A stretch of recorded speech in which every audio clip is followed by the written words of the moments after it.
Indonesian internationals that are listening to this, I hope your why you want to go out into the world is so that you can come back to Indonesia and bring a little bit of the world back here. Agree. There's so much of Indonesian-ness that can be further enhanced through learning from other cultures and other external influences. When you had the opportunity to study abroad, this is not personal endeavor. And I even encourage our students who are studying abroad, when they finish their study, do not return home. Yet.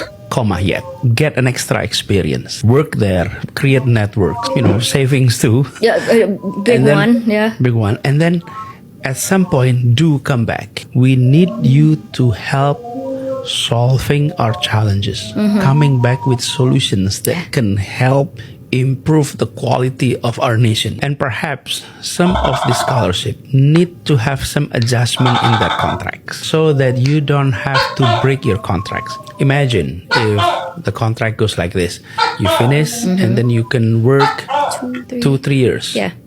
In the field that is relevant to your study and in the field that is relevant to Indonesia. And then we need you to come back. So you don't have to break any contracts. Because the problem is we are often into extreme. You break your contract, you're unable to come back. Or even if you come back, you will be punished to repay the entire scholarship. And we need to find a middle ground. President Prabowo, he's passed, like a policy to introduce mathematics starting at the kindergarten level. So I'm wondering, would you be in favor of a policy whereby they start implementing English starting at the kindergarten level as well? Well, yeah, the way I look at it is kindergarten is the play, if I may suggest. And elementary school, you have 2 levels. Kelas bawah, kelas atas. Kelas bawah is 1st, 2nd, 3rd grade. Oh, okay. Kelas atas is 4th, 5th, and 6th. Then you can introduce into kelas atas. English, I mean. English or any other international language, because that's the period in which they were able to read. Because the idea is preschool is to play and kindergarten is to play. Learn and play. Okay? Learn through play.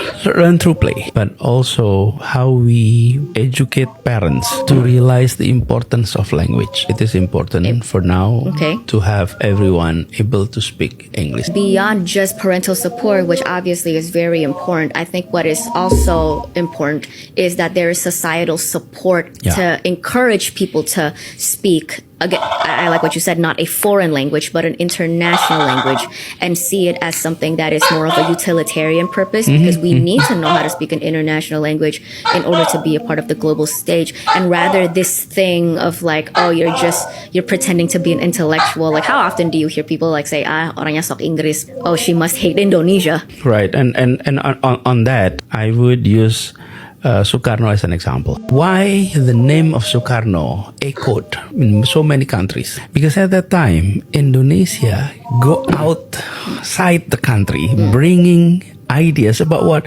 About independence, about equality, about eradications of colonialism. And Indonesia was speaking out loudly on this issue. We were assertive back then. Very assertive. If Indonesia want to be heard and want to be meaningful, then we have to bring ideas that benefit the international communities. So we cannot expect the world to respect us if we are not offering ideas or solutions to the global challenge, to the challenge of humanities. Just being here doesn't mean you will be heard. You have to get out there, bring your agenda. We can articulate agenda that matters to the Southern Hemisphere country, representing Southern Hemisphere. We can go out there and say, we have this agenda for environment. And then we can have agenda for talking about refugees. There are global issues that Indonesia can step up and offer solution. And I remember these things when the pandemic started.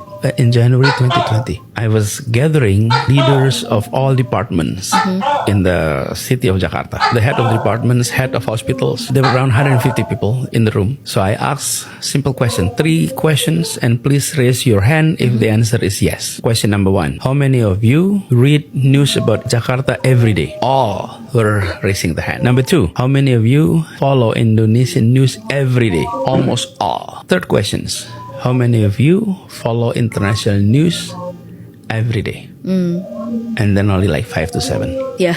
Out of 150.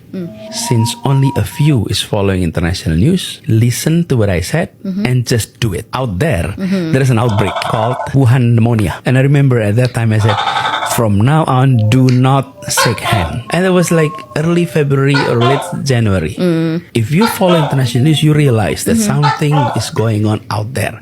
And at that time, I remember, if you don't read materials in foreign language, there is no way you can grasp the magnitude of the tsunami that is coming. Okay. Yeah.